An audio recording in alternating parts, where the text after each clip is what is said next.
Hello मेरे प्यारे बच्चों, क्या हाल चाल? बढ़िया सब। उम्मीद है मेरे प्यारे रसगुल्ले एकदम मजे में होंगे और तैयारी बेहतर चल रही होगी।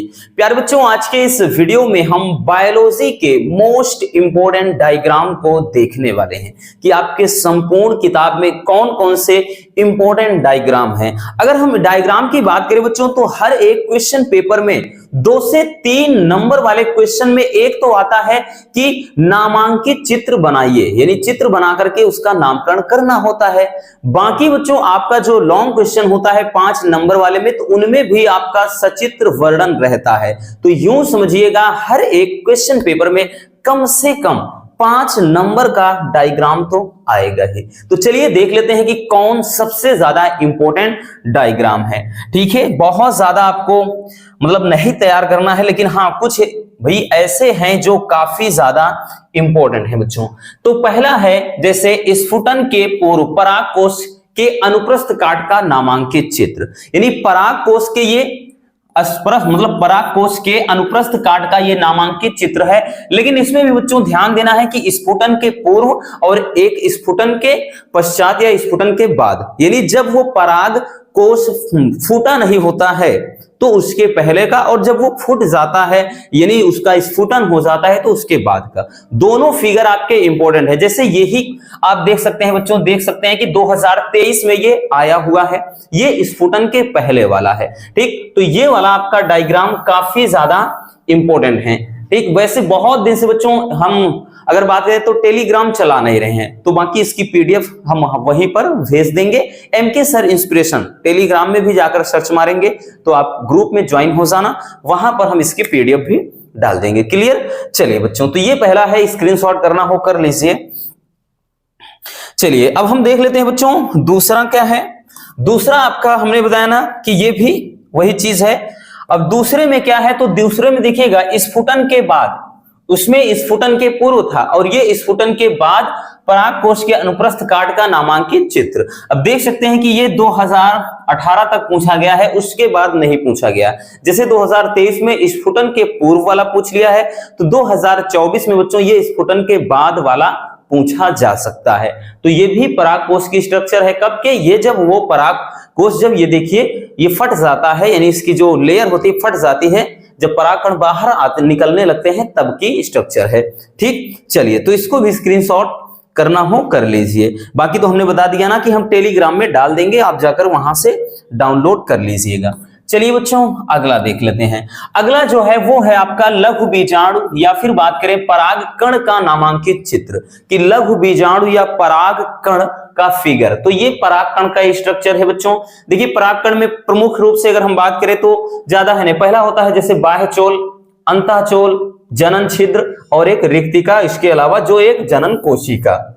ठीक, और फिगर बहुत ज्यादा डिफिकल्ट नहीं होता है, देख सकते हैं। एक जैसे हमने ना कोरोना वायरस की तरह बताया था बच्चों, इस तरह से, यानी इसकी स्ट्रक्चर ऐसे, जब मॉडल पेपर सॉल्व करवा रहे तो ये ऐसे ही स्ट्रक्चर बनता है, ऐसे भी बना देंगे तब भी आपको कोई दिक्कत नहीं होगा।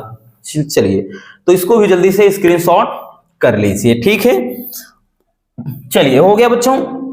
ज्यादा वक्त इन पर नहीं लेना है, केवल बताना है कि भाई क्योंकि ये वक्त नहीं है, इसलिए बिल्कुल भी समय आपको गंवाना नहीं है रसगुल्लों। अगला क्वेश्चन है कि बीजांड की स्ट्रक्चर। तो भाई ये बीजांड की संरचना ये भी 2023 में ही पूछा गया है, ये लगातार पूछा गया बच्चों क्योंकि काफी ज्यादा इंपॉर्टेंट है। तो ये है आपके बीजांड की स्ट्रक्चर। हम इसलिए बता रहे हैं ये सब फिगर आप बनाइएगा क्योंकि बहुत सारे बुक्स में ये फिगर बड़े अटपटे हैं, किसी में है तो हिंदी में ये सब लिखा नहीं है, बच्चे बहुत ज्यादा कंफ्यूज हो जाते हैं। अगर होना भी चाहिए भाई हिंदी में, अगर नहीं भी है तब भी चलेगा, लेकिन इसकी स्ट्रक्चर कुछ में तो बहुत ज्यादा डिफिकल्ट है, इसलिए आपको ये अच्छे से तैयार करना होगा। भले ही आपके पास होगा बच्चों क्वेश्चन, जो भी आपके पास क्वेश्चन बैंक है या बुक्स हैं, तो उनमें थोड़ा डिफिकल्ट हो सकता है, बट हमने सिंपल वाला रखा है। ठीक है, चलिए तो ये होता है आपका बीजांड के स्ट्रक्चर। चलिए अगला क्वेश्चन देखते हैं, मतलब अगला जो फिगर है बच्चों, तो अगला जो फिगर है वो है नर जनन तंत्र। अब भाई इससे ज्यादा इंपॉर्टेंट कोई हो ही नहीं सकता, तो ये आपका मोस्ट इंपॉर्टेंट है रसगुल्लों। कोई ऐसा साल नहीं कि भाई ये जब ना आए। 2022 की बात करें ना, तो 2022 में ये पूछा गया था पूरे 5 सेट में, 2023 में भी पूछा गया है, ठीक, कम से कम 3 या 4 सेट में 2023 में भी आया है।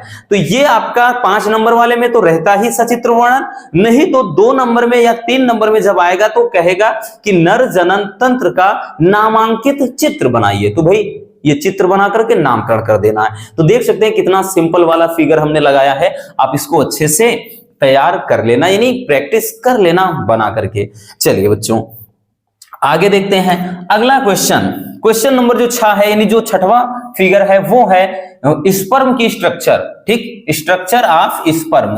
तो स्पर्म की स्ट्रक्चर आपको बनाना है, शुक्राणु की संरचना, शुक्राणु की संरचना ये भी देख सकते हैं बच्चों 2023 में ही पूछा गया है, उसके पहले भी 2017 मतलब 18-20 में आया है। तो शुक्राणु की स्ट्रक्चर तो देख सकते हैं कि बहुत सिंपल तरीके से इस स्ट्रक्चर को आपको तैयार कर लेना है, ठीक। चलिए स्क्रीनशॉट करना हो करते चलिएगा, बाकी हमने बोला है ना कि टेलीग्राम में डाल देंगे, कोई दिक्कत ना। 7वां देखिएगा बच्चों, जो 7वां फिगर है, अब इससे भी ज्यादा इंपॉर्टेंट नहीं हो सकता, ये भी मोस्ट इंपॉर्टेंट है क्योंकि ये भी हर साल पूछा जाता है। सचित्र वर्णन में तो रहता ही है 5 नंबर में बच्चों।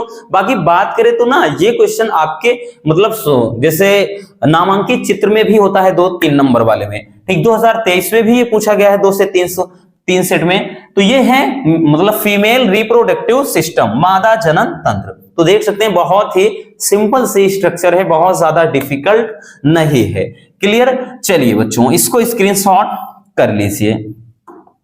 चलिए अगले टॉपिक पर चलते हैं। तो अगला है बच्चों, कह रहा है कि मानव अंडाणु की संरचना, ठीक, मानव अंडाणु की इस संरचना का मतलब क्या करना है, सचित्र मतलब नामांकित चित्र बनाना है। तो देख सकते हैं ये 2023 में ये भी पूछा गया है। तो मानव अंडाणु की संरचना तो एकदम सिंपल वाली संरचना हमने लगा दिया है ताकि दिक्कत आपको ना हो, क्लियर। चलिए इसको भी स्क्रीनशॉट कर लीजिएगा।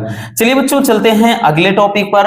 अगला है भाई ये तो मोस्ट इंपोर्टेंट है, डीएनए की द्विकुंडलित स्ट्रक्चर, जो वाटसन तथा क्रिक का सिद्धांत है, ये डीएनए की द्विकुंडलित संरचना। और ये भी बच्चों अपने आप में मोस्ट इंपोर्टेंट है क्योंकि कोई ऐसा साल नहीं कि जब ये भी ना पूछा जाए।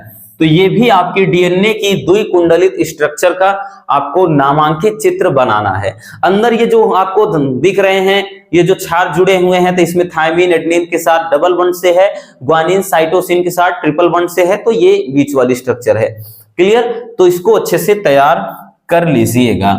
चलिए हो गया बच्चों। चलिए अगला देख लेते हैं कि भाई अगला कौन सा है। तो 10वें पे देखते हैं। तो 10वां है प्रतिरक्षी अणु। तो ये भी मोस्ट इंपोर्टेंट है। इसकी भी बात करें तो बच्चों ये भी 2023 में आया है और उसके पिछले साल भी आप देखेंगे 2022 में भी आया था, 21 में भी, 20 में भी। तो ये सब टॉपिक बहुत ही सिंपल वाले हैं और बहुत ज्यादा पूछे जाते हैं। तो इसको भी प्रतिरक्षी अणु का भी आपको नामांकित चित्र इस तरह से बनाना होगा, क्लियर हो गया। चलिए जल्दी से इसको भी स्क्रीनशॉट कर लीजिए। तो हो गया बच्चों। तो ये रहे आपके संपूर्ण किताब से कुछ मोस्ट इंपोर्टेंट। और बाकी देखिएगा ये तो हो गए आपके डायग्राम, कुछ तो आरेख होता है, यानी कुछ मतलब एक जैसे खींचते हैं ना कि पूरा एक मैथमेटिकल तरीके से, जैसे प्रभाविता अप्रभाविता का नियम, और उसके बाद वो क्रॉस वाला होता है कि जिसमें लिंग निर्धारण, तो वो आपका एक ग्राफ में आ जाता है। बाकी ये डायग्राम ऐसे हैं, ये चित्र आपको हर हाल में तैयार करने होंगे, आपको प्रैक्टिस करना पड़ेगा बच्चों। जल्द से जल्द आज ही इसको निपटा दीजिए, हम यही कहेंगे। इसके लिए टेंशन बिल्कुल भी मत रखिएगा क्योंकि ये सब मोस्ट इंपोर्टेंट है, आपके 5 से 6 नंबर दे करके ही जाएंगे, क्लियर। चलिए तो बस आज के इस वीडियो में इतना ही, मिलते हैं किसी और ऐसे शानदार वीडियो के साथ। Love you, bye bye, take care. और हाँ, एक प्यारा सा कमेंट करना बिल्कुल मत भूलिएगा।